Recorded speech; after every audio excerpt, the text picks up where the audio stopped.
ڕێکەوتنامەی سایکس بیکۆی نێوان فەڕەنسا و بەریتانیا لە ساڵی 1916 کە بەهۆیەوە خاکی کوردان بەسەر 4 وڵاتدا دابەش کرا، هیچ پێویستێکی بە ئەنگوستە نییە و زۆرێک لەو ستەم و زۆرداریەی لە گەلی کورد کراوە لەو مێژووە بەدواوە دەست پێ دەکات. هەر لە ئاکامی ئەو ڕێکەوتنەوە کە فەڕەنسا ئەکتەری سەرەکی بوو، ئەو قەوارەیە دروست بوو کە ئێستا ناوی عێراقە و کوردگیری بەدەستیەوە خواردووە و دەریایەک خوێنی لێڕشتووە.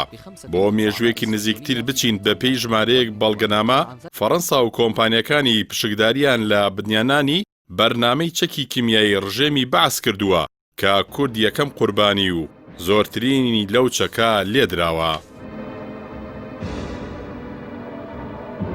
لە نووسراوێکیدا بە زمانی ئینگلیزی دکتۆر خەلیل ئیبراهیم ئال عیسا زانای ئەتۆمی عێراقی پەردا لەسەر هاوکاری وڵاتانی خۆراوە بە تایبەت ئەوروپیەکان لەسەر بنیانانی بەرنامەی چەکی کیمیایی عێراق لا دەدات و دەنووسێ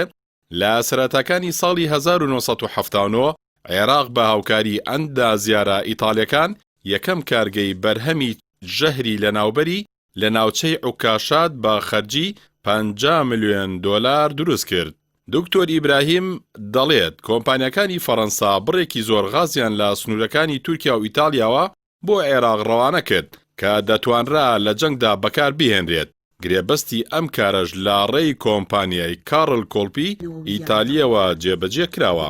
لە کۆتایی ئەو بەڵگەنامەیەدا کە لە 1 مانگی 12 ساڵی 2003 لە ڕۆژنامەی زەمانی لەندەنیدا بڵاو کراوەتەوە، ئەو زانا عێراقیی بواری ئەتۆم دەڵێت کۆمپانیا سویدی و هۆڵەندی و فەڕەنسی و ئیتالی و ئەمریکیەکان دەتوانن بڵێن ڕژێمی بەعس هەڵی خەڵەتاندوین، بەڵام تا ئەو کاتەی ڕاستیەکان بە تەواوەتی ئاشکرا دەبن پێویستە بەرپرسیارەتی و خەجاڵەتی کوژرانی 5,000 کەس لە هەڵەبجە و هەزاران قوربانی سوپای ئێران و هۆڕەکان لە ئەستۆ بگرن.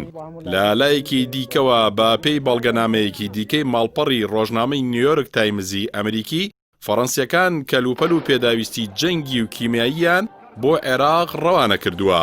بە پێی ئەو زانیاریانەی ڕۆژنامە ئەمریکیەکە لە گۆڤاری لۆنۆڤێڵی فەڕەنسیەوە گواستوێتەوە کە گۆڤارێکی چەپە کۆمپانیایەک بە ناوی پرۆتێک SA لە ناوچەی مۆلۆز یان میلۆزی خۆرەڵاتی فەڕەنسا لە ماوەی نێوان ساڵانی 1986 تاوەکو 1990 نێوەندگیری دابینکردن و ڕەوانەکردنی کەلوپەل و پێداویستی کیمیایی بۆ عێراق کردووە. هەرچەندە کۆمپانیا نێوەندگیریەکە سەرجەم ئەو تۆمەتانە ڕەت دەکاتەوە، بەڵام فڕانسوە میترانی سەرۆکی فەڕەنسا لە ماوەی نێوان ساڵانی 1970 تاوەکو 95 ڕایگەیان کە تازە بە تازە بە پێشێلکاری کۆمپانیەکانی وڵاتەکەی سەبارەت بە قەدەغەی نێونەتەوەی سەر عێراقی زانیوە و بەڵێنی داوە سەرپێچیکاران سزا بدات.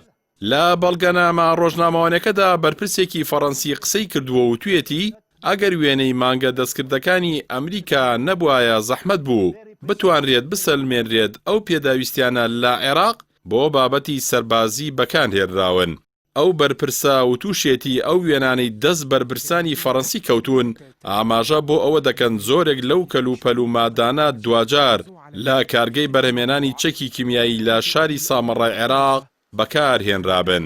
ئایا دەوڵەتێکی لەو شێوەیە کە ئەمە بەشێک لە مێژۆکەی بێت لەگەڵ نایارانی کورد پێویستە داوای لێبوردن لە کورد بکات یاخود ئێمە سوپاس و ستایشی بکەین؟ سپاسگەیاندنەوە بە گەل و حکوومەتی فەڕەنسا و هەم بۆ دەربڕینی پشتیوانیش بۆ هەر هەڵوێستێک کە ئێستا حکوومەتی فەڕەنسا و ڕایگشتی فەڕەنسا هەیبێت بەوەی کە ئێمە بەردەوام بین لەسەر ئەم پەیوەندیانە هەیە.